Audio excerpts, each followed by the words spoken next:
And again, welcome to today's webinar, Delivering Customized and Dynamic Content with Amazon CloudFront. Our presenter is Nihan Behani, Principal Product Manager with Amazon Web Services. Nihan, you have the floor. Great. Thank you, Bowen. Hello, everyone. Welcome to today's session. Thank you very much for joining and making the time. As Bowen said, my name is Nihar Bihani. I'm a product manager here at Amazon. And I'll be talking to you about customized and dynamic content delivery with Amazon CloudFront. Just a quick look at the agenda. I'll give a brief introduction to CloudFront because some of you may not be as familiar with CloudFront as others. I'll talk about some of the features that we have and the pace of innovation in terms of the pace at which we've added features over the past year or so, just to give you sort of an overview of the different features we have, as well as how quickly we're iterating and innovating on behalf of our customers.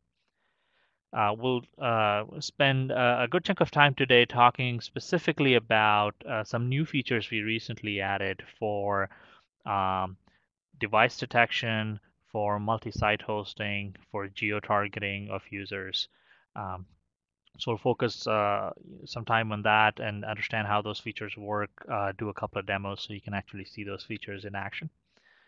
And then I hope to leave plenty of time towards the end for Q&A. I've got a couple of engineers here with me in the room, so we'd be happy to answer any questions that you have. So feel free to enter questions into the questions window as we go along. So first, I wanted to start off with giving you a highlight of some of our customers.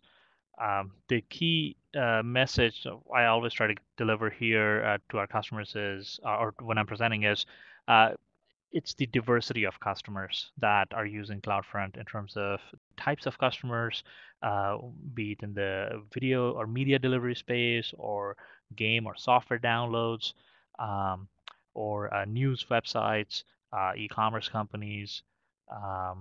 It's weather updates. It's a wide variety of use cases that customers are using Amazon CloudFront for. And we see new and more use cases every single day.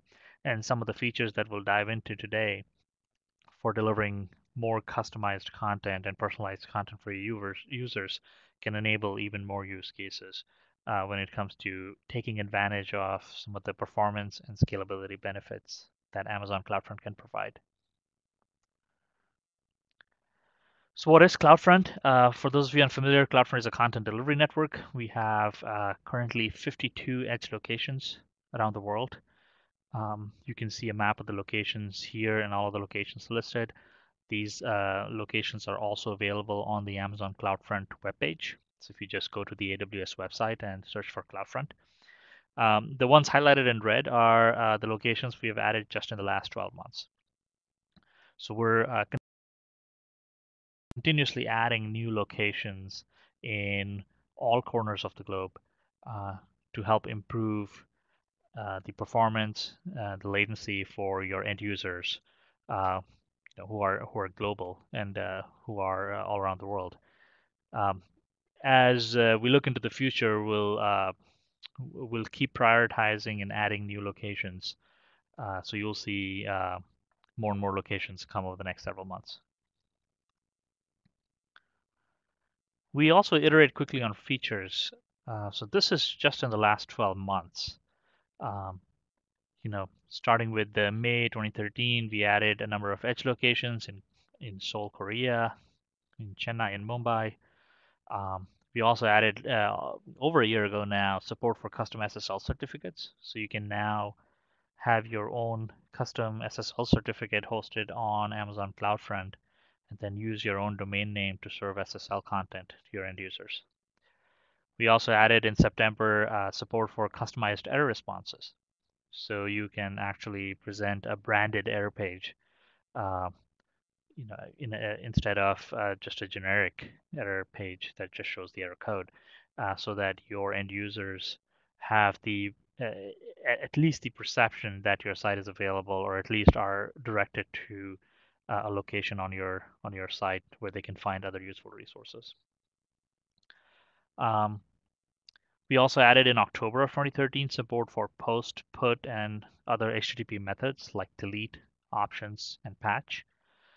With these additional HTTP methods, CloudFront, as of October 2013, is now an upload CDN as well, in addition to just a download CDN as it was prior to that. So when you have web pages or websites where your end users are submitting forms or an add to cart button that they're clicking, or any type of data that they're uploading to your origin servers, you can now use Amazon CloudFront to proxy that upload. Fast forwarding a little bit, in March 2014, so just earlier this year, we added support for another way to do custom SSL certificates via SNI, or the server name indication, extension of TLS. This allows us to do custom SSL certificate implementation on our CDN in a way that we can offer you custom SSL certificate support at no additional cost.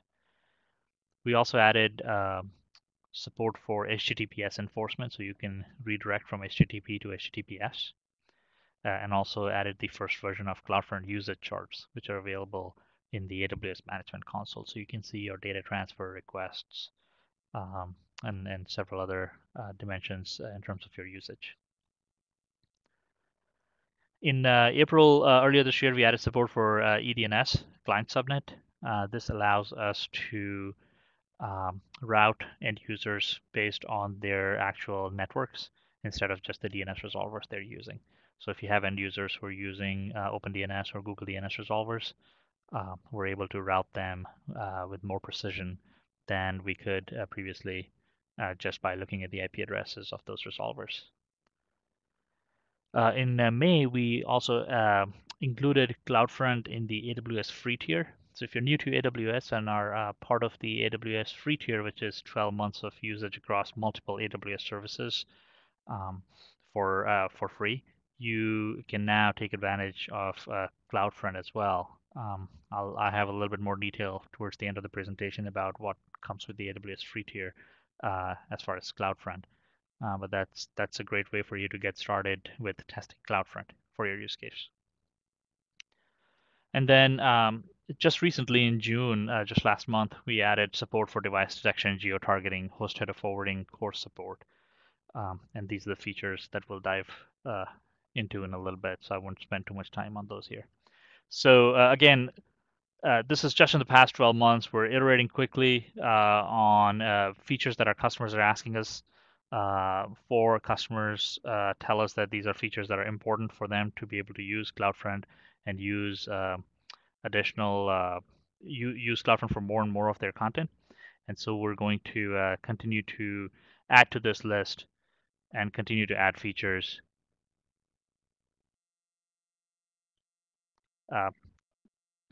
continue to add more features to our roadmap, and you'll see more functionality come over the next several months.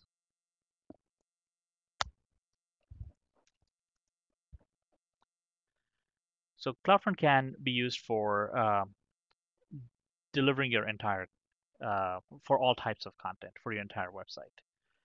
So specifically, CloudFront started as a content delivery network only for static content. Static content on this page is images that can be cached, and the same images delivered to multiple users. CloudFront can also be used for delivering your video or streaming video content.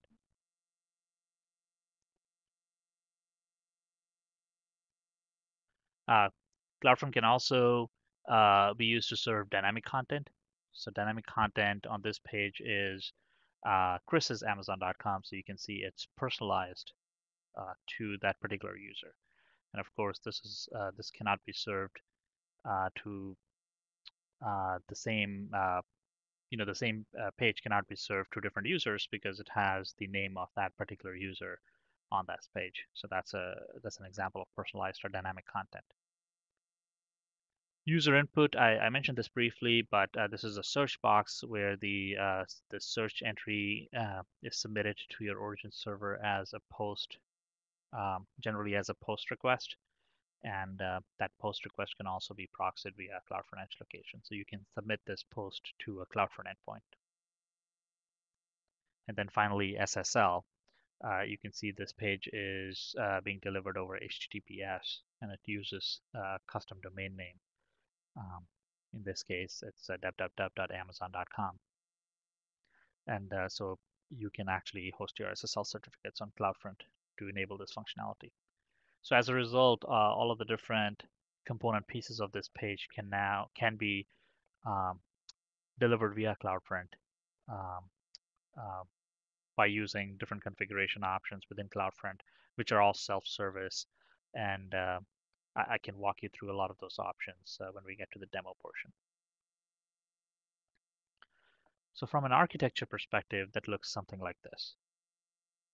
You've got your end users using their device to make all requests for your content off of an Amazon CloudFront Edge location. The edge location that their requests get routed to is the one that's closest to where your users are located so that they can get the best possible latency and performance benefits. And then that particular edge location will um, reach out to your origin servers for different types of content. And this is something that you can configure within your CloudFront distribution. So in this case, in a very simplistic diagram here, for star.php, which is your dynamic content, the CloudFront edge location is configured to go back to an elastic load balancer sitting in front of Amazon EC2 instances. Or it could very well be a custom origin sitting in your own data center. And then for the static content, star.jpg, the edge location can go to an Amazon S3 bucket that you own, or again, a custom origin server where your static images may be located.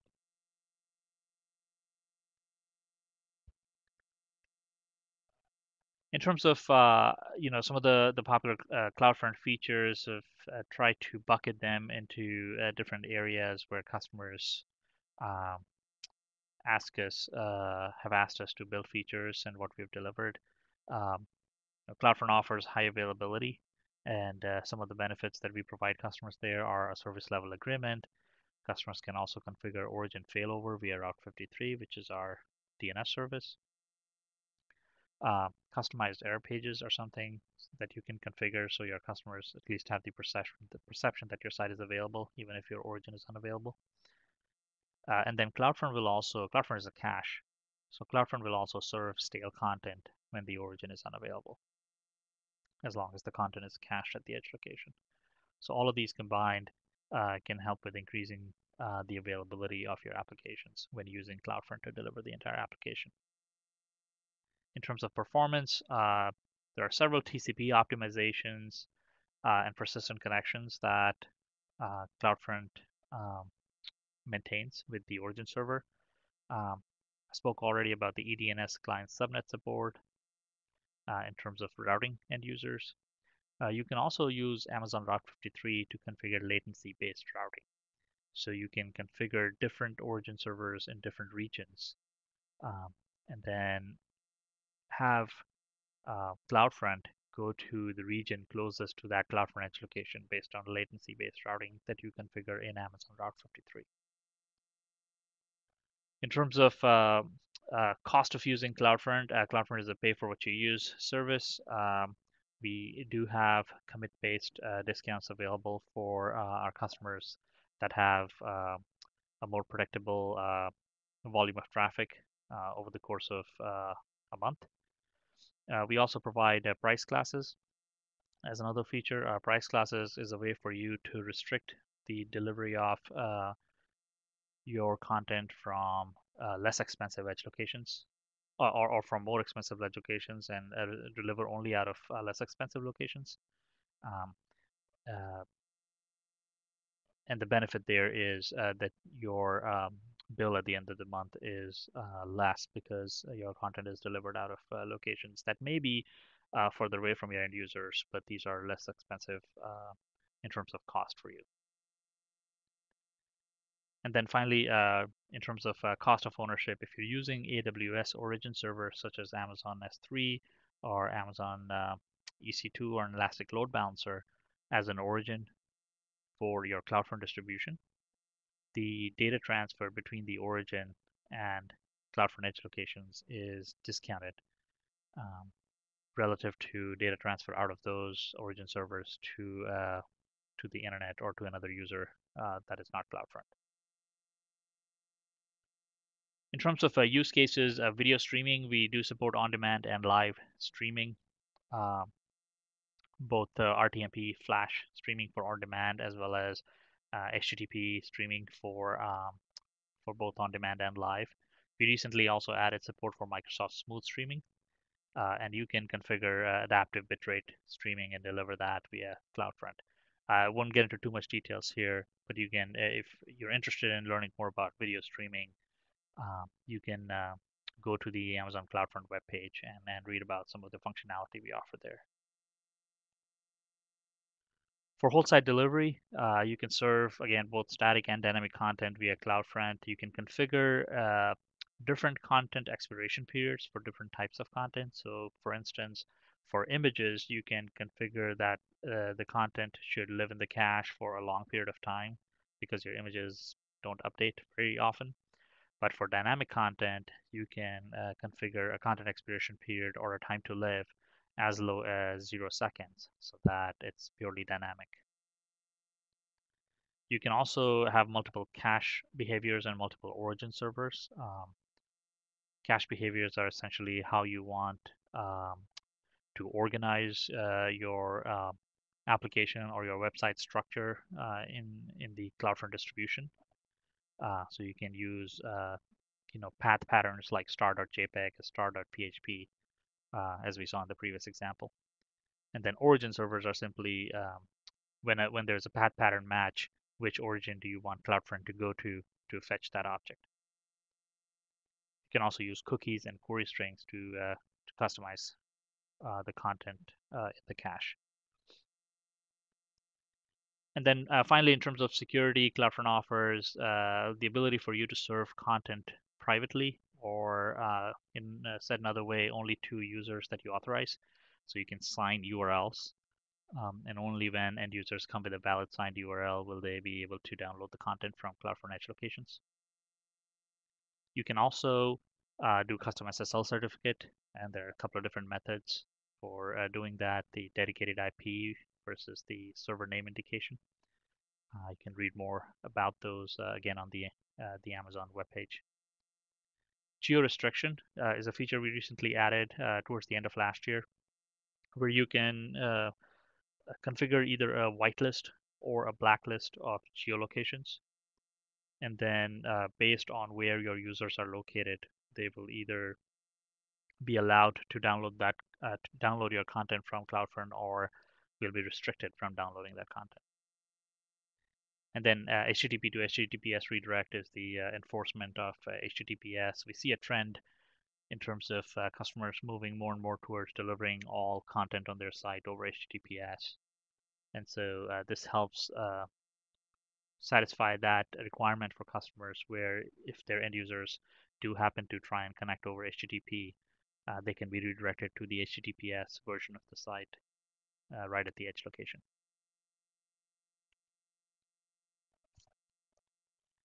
So with that, let's dive into some of the features we just launched last month. So the new features enable a variety of different use cases. You can now do device detection at the edge. You can do geo-targeting based on where your users are located and which country their request is originating. You can do host header forwarding and also do cross-origin resource sharing or course support.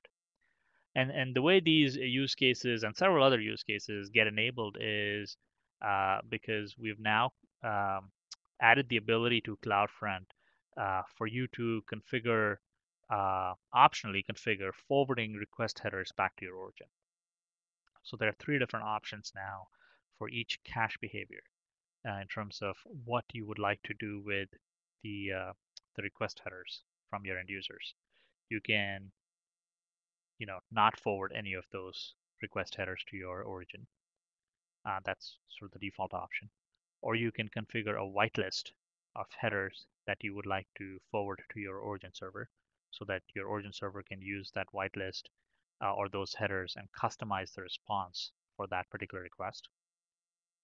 Or you can also optionally configure that all headers be forwarded to your origin server. This results in no caching at the edge, but your origin server will see all the different headers in the end user's request and customize response based on that, based on any of those. I have a screenshot here also for the whitelist option. I can also show you this option in the management console when we get into the console. But as you can see, I've opted for whitelisting, and I'm selecting headers that I'm moving to the right box. And those are the headers that I would like CloudFront Edge servers to forward to my origin server. So my origin server can customize response based on those headers. The thing to note here is any header that you forward back to your origin server, those headers will automatically get counted as part of the cache key for that object. So in this case, the protocol that the protocol header, the desktop, mobile, or tablet viewer, and then the country of the viewer, all of these header values will become a part of the cache key that will uniquely identify that object in cache.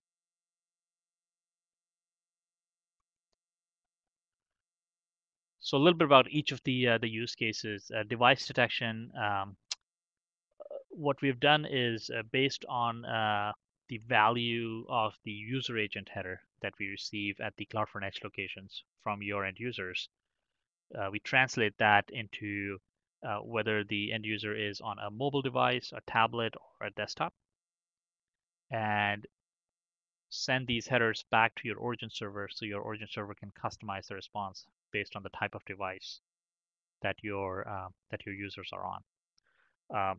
With this data, you can customize the response in the form of dynamically resize images on your origin server, change fonts, or even serve different content based on the type of device that your viewers are on.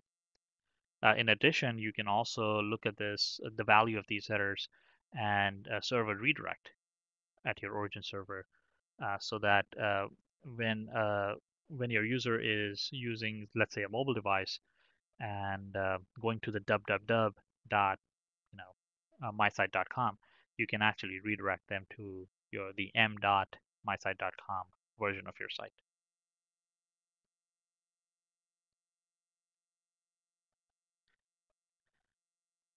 For geo-targeting, here what we do is we look at the IP address of your end user and identify the country that the end user is located in, and then forward the two-digit country code as part of as the value for the CloudFront viewer country header. So again, you can parse this header at your origin server and look at the two-digit country code and then customize the response from your origin back to your user. That customization could be as simple as changing the language on your on that web page, or showing the currency in the right, the amount for a product in the right currency, and so forth.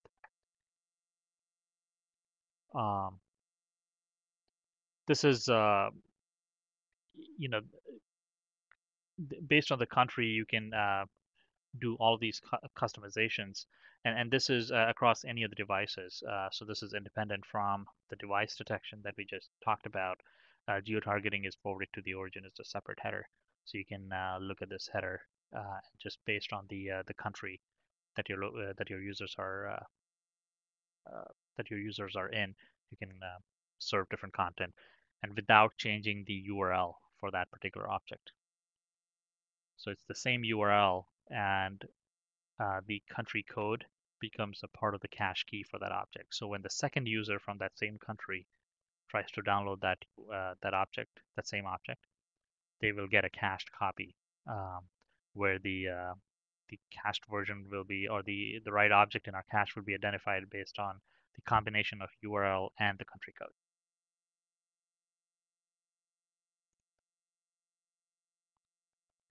Multi-site hosting. This was also a request we heard frequently from our customers. A lot of our customers, they are hosting multiple different websites on the same web server. And so what was required here is for CloudFront to forward the host header that the end user's request uh, uh, you know, uh, was using, um, so that the web server can respond back with the right content. So if you're using the same web server to host www.mysite1.com and mysite2.com, the host header forwarding will allow your origin server or your web server to see uh, the host header value to be either mysite1.com or mysite2.com. And based on that host header value, the origin web server can respond back with the right content.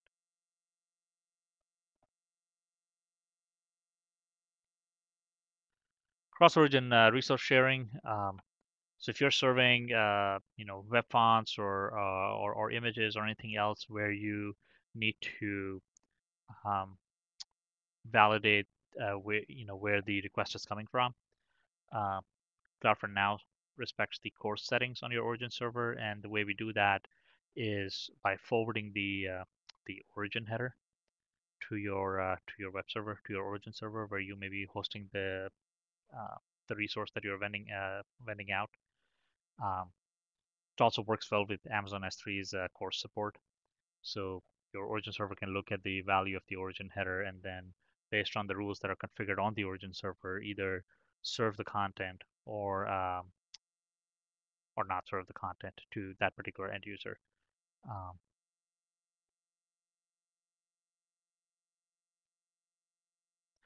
There are several other customizations that you can do with forwarding of request headers. So things like the language of the viewer can now be forwarded on to your origin server, or the protocol of the request, whether they are using the HTTP or HTTPS to access your content. The accept header for content negotiation based on what type of content the client is willing to accept. The referrer header, and so on.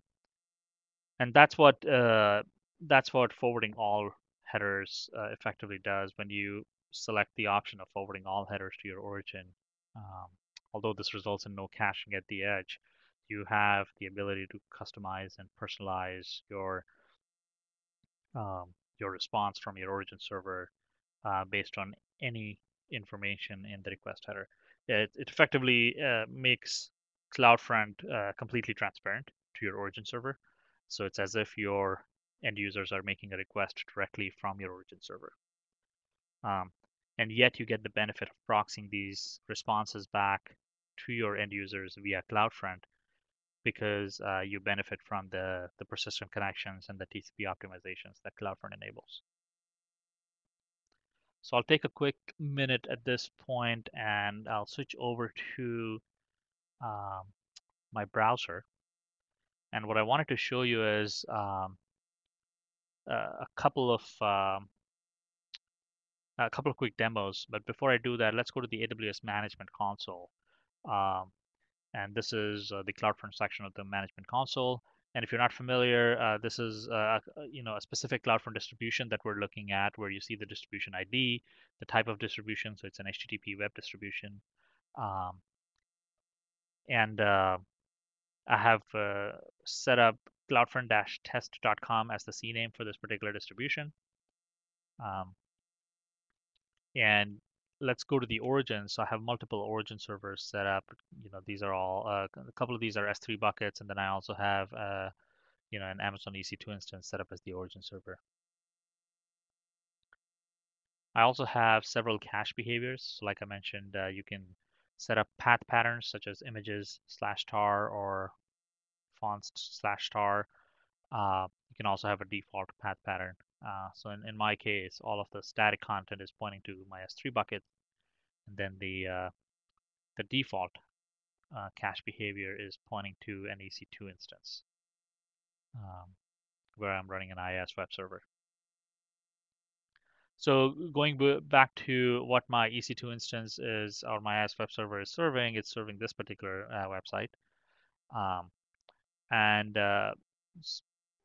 let's look at mobile detection. So, and by the way, you can certainly go to this this web page. It's www.cloudfront-test.com.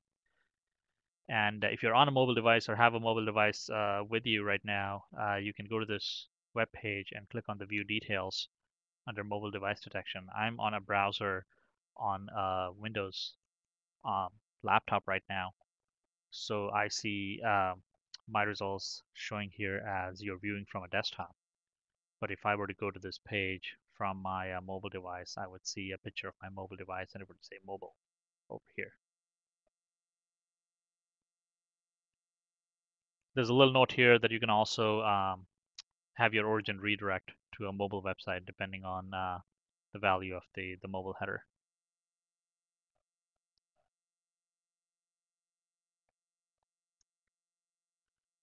For geo-targeting, if I click there, since I am located currently in Seattle in the US, I see that my location has been identified and the country code is US.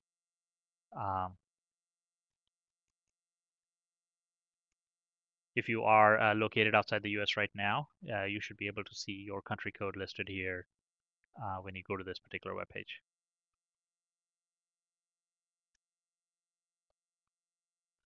You can also do things like multi-site hosting. So for multi-site hosting, all I'm really doing here is just echoing back the host header that the origin server sees.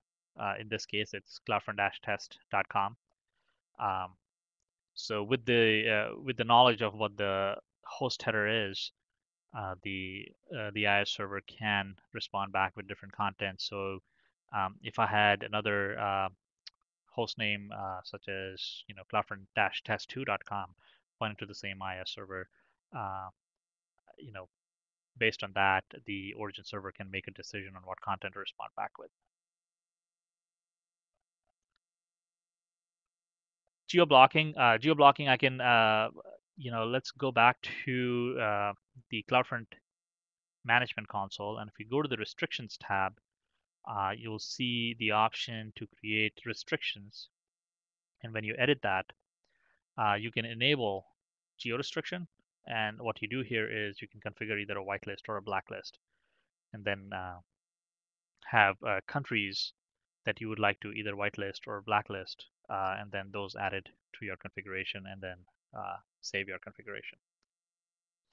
It's just with that simple change, you can start restricting or allowing content based on the country of the viewer.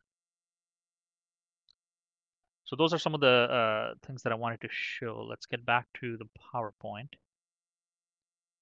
Got a couple of more slides, just a few more things to talk about CloudFront, and then we'll jump right into Q&A.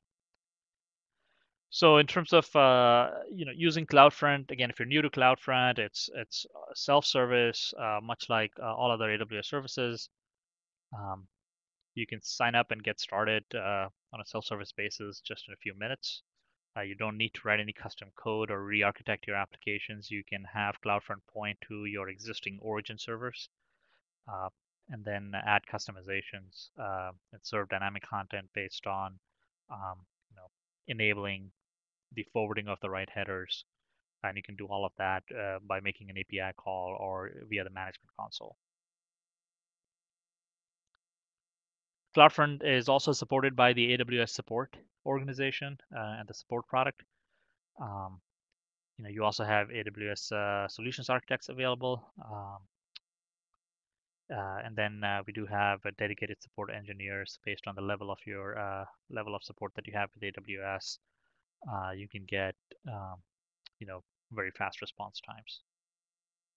We also have, I wanted to point out, we also have AWS forums, where CloudFront has its own forum, and that's a very active community of CloudFront users, as well as CloudFront engineers who are happy to answer questions, or you can have a discussion there in terms of your architecture, things you're trying to do with CloudFront. And then finally, I wanted to touch on cost. CloudFront.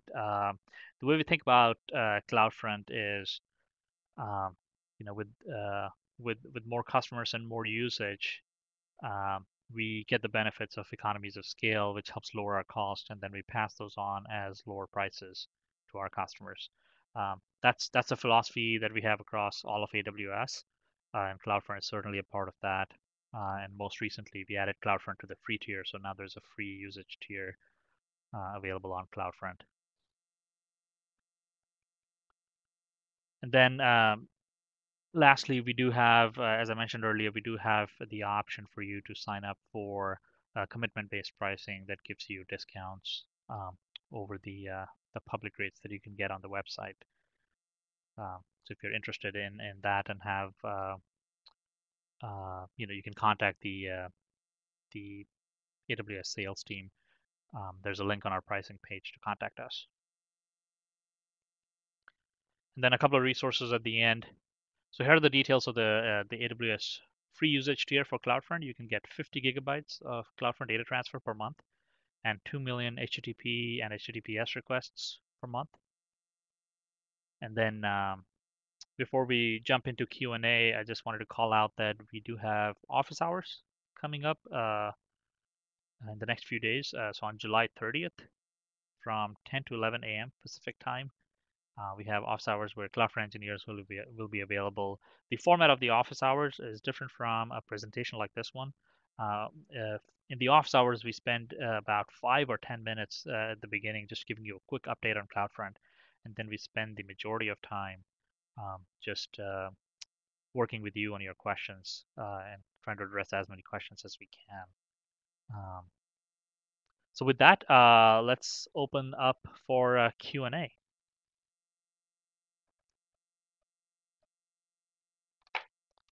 Just give us about 30 seconds. There's a number of questions that have come in, so we'll take a quick scan and then start addressing your questions.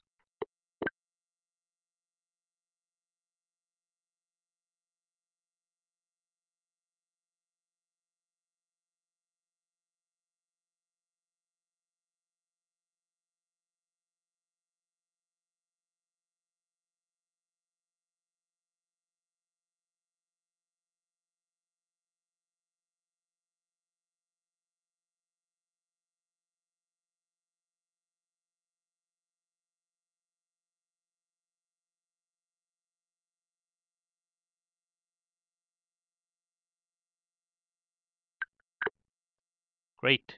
All right. Well, thank you for waiting. So let's start addressing the questions. So the first question I see here, can I route traffic to certain ELBs or elastic load balancers based on URL? For example, app.com/API goes to ELB1 versus app.com/app goes to another. Can't do that with ELB, but sounds like CloudFront would fit the bill. So I do have one of the engineers on the CloudFront team, Brian, here with me. And Brian, would you like to address this? Yeah, Nihar, thanks. So I think Nihar touched on it briefly, but how CloudFront does origin selection is through a feature we call cache behaviors. And one of the properties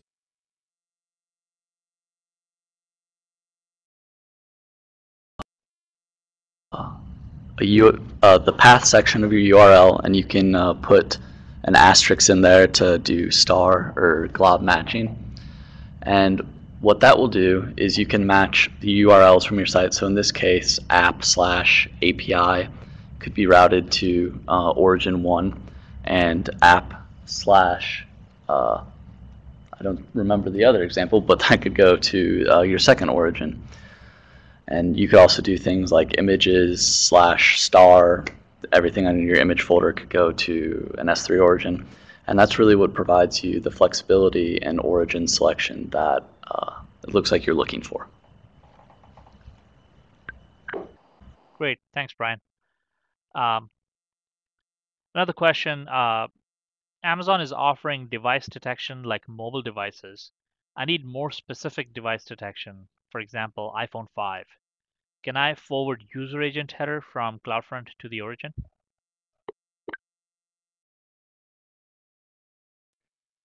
Well, first of all, let me start by saying the 3 headers that we do provide are the is mobile, is desktop, and is tablet. And those 3 headers are have a true or false value, so they're binary. And currently, those are the only 3 headers for device detection that we're supporting.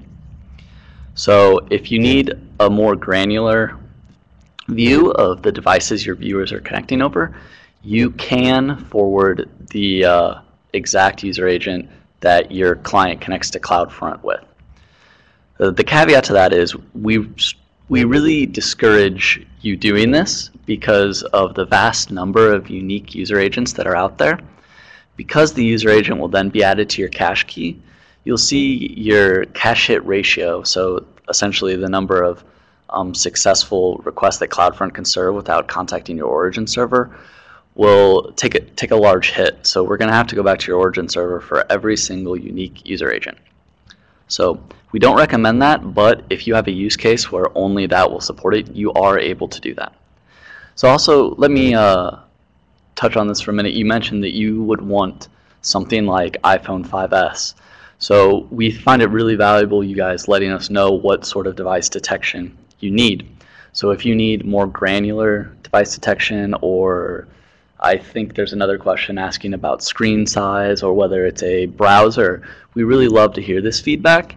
And Nihar, do you have a link or something that they can let us know so we can take this into our decision making later? Yeah, definitely. We do have a link to the CloudFront survey that I believe is available on the CloudFront forums, but we can also send that out as a follow-up to this webinar when we send you the recording of the webinar, and we will include a link to the CloudFront survey in there so that you can give us the feedback in terms of what additional granularity you're interested in when it comes to devices or browsers or screen sizes and so forth. That data, like Brian said, is very valuable in helping us prioritize what additional options we make available so that you can customize and personalize the delivery of your dynamic website the way you want.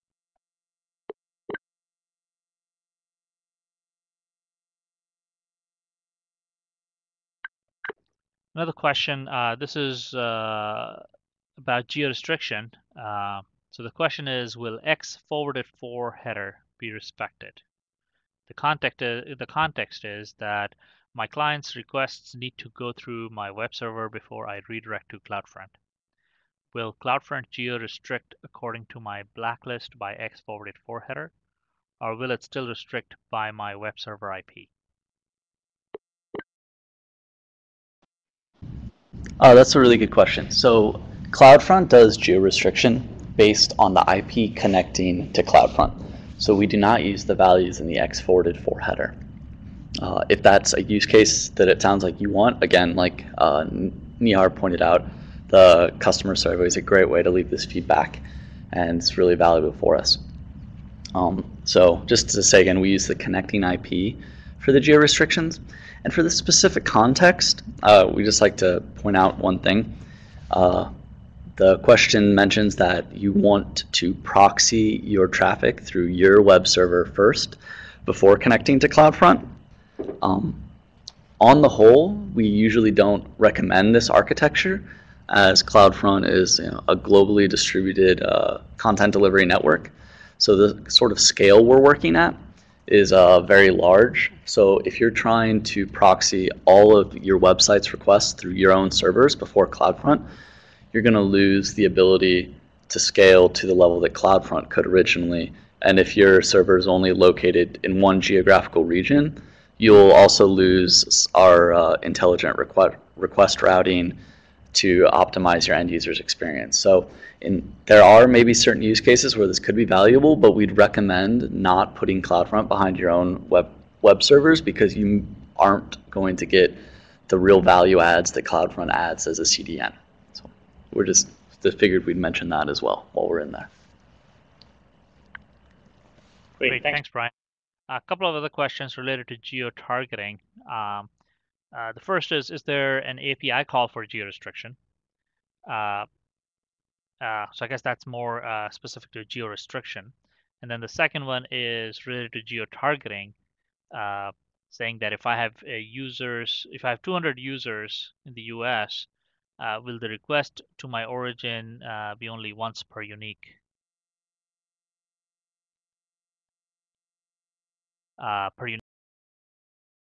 country? Yeah, those are really good questions. So let's start with the API usage. So CloudFront is a publicly accessible API similar to all other Amazon Web Services. And yes, there is a API call that corresponds to geo-restrictions. It's the update distribution call, and you can update it with a whitelist or blacklist of countries that you would like to either allow or disallow. And that's publicly available, and a good place to kind of learn about the XML format and the signing request for our API would be our public documentation. There's a lot of really good examples in there. And also, if you're not interested in scripting it, you can use our management console as well, available at the AWS homepage. You can navigate to it from there, and you can enable geo restrictions on your distribution there.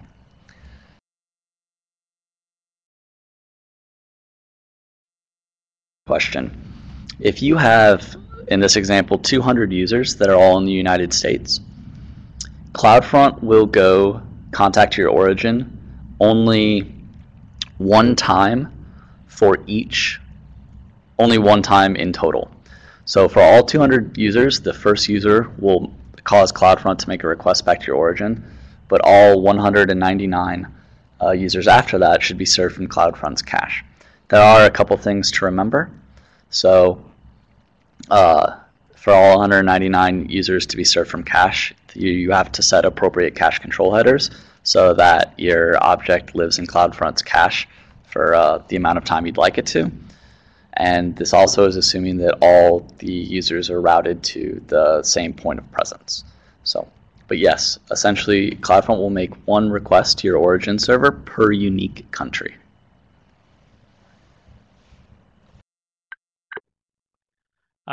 There's a question around, can you give us some indication of the pricing above the free threshold? So yeah, I'm happy to take that. In terms of pricing above the free threshold, so as I mentioned, the free tier is 50 gigabytes of data transfer per month and 2 million HTTP or HTTPS requests per month. If you exceed that threshold, then you simply pay the on-demand prices that are listed on our website. So you can go to aws.amazon.com/CloudFront and look at the pricing section of that page, and you'll see the public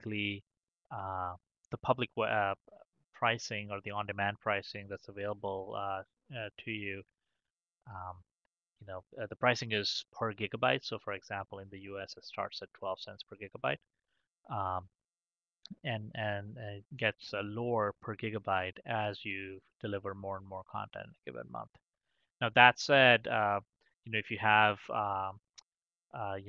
terabytes or petabytes of data that you are delivering per month, then definitely feel free to contact us because, as I mentioned, there are options for you to get discounted pricing based on a usage commitment that you may be willing to make with CloudFront.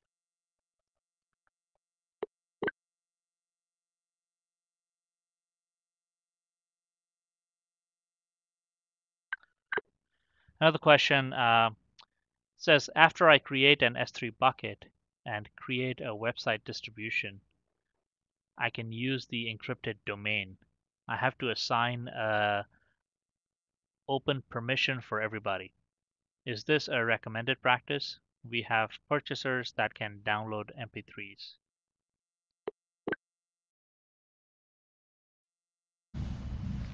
So because CloudFront supports a large number of use cases, it's tough to give a best practices for essentially all situations. So there's a couple recommended things that we have. So first of all, if you're worried about content from your origin server being accessed by people who should not be accessing it, and you want content to only go through CloudFront, in this case, you're using S3, so we support what are called origin access identities. And you can look at our public documentation, or the console makes these very easy to set up. And what this will do is this will set up your CloudFront distribution with your S3 bucket, so that your CloudFront distribution is the only user that's allowed to access your S3 bucket. So essentially, the assets that are being stored in S3 are private to everyone except CloudFront. And then you can vend the CloudFront URLs that you create as a way to access the content. So you're essentially making sure all your viewers are getting your content through your CDN. And to restrict access on the viewer side, if you have URLs that you only want certain viewers to be able to access, so essentially you might have content that is paid, so in this case MP3s, and you want to restrict viewer access, you can use CloudFront's Trusted Signers feature. And that feature, you can set up permissions for certain users based on IP and time, and that will make your URLs only valid for the people that you want them to be valid for. So those are two options to restrict viewer access and also to restrict origin access. And keep in mind, if you're not interested in restricting access to either your CloudFront links or your origin links, and that's not something you're worried about, then you don't need to use any of these features. Great, thanks, Brian. Another question is looking for a best practice. The question is, how will adding headers to cache key affect my cache key? I assume you mean the cache hit rate, and what is the best practice there? Yeah, so that actually is a pretty good best practice for this case. So when adding headers to be forwarded to your origin, they become added to your cache key as well. The more things you add to your cache key, the harder it becomes for CloudFront to cache your content, because your content is becoming more and more customized for your viewers, which is a good thing for your viewer experience, but it's not always great for your cache hit ratio.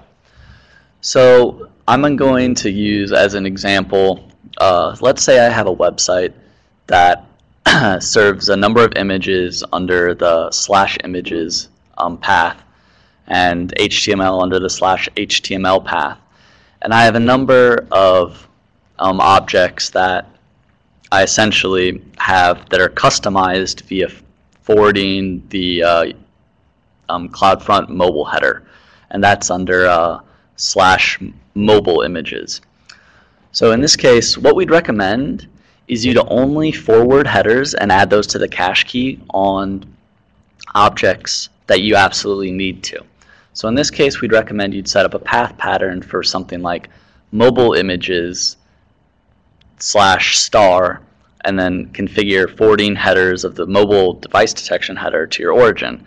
But for the /images and /HTML paths, we'd recommend you don't forward any headers. That way CloudFront can effectively cache those for all your users and only modify the cache key for your mobile objects. That way you get the best mix of customization for your viewers and cache hit ratio for the objects that are the same throughout. Great, thank you, Brian. Looks like we're unfortunately out of time, so would like to close the session at this point. Thanks again, Nihar and Brian, on taking the time and attending the session today. And we do have a question here that we encourage you to answer so that we can improve the quality of our webinars. So please do take a quick second and answer the poll question. Again, thank you very much for follow up with an email with the recording and a link to the survey. Thank you.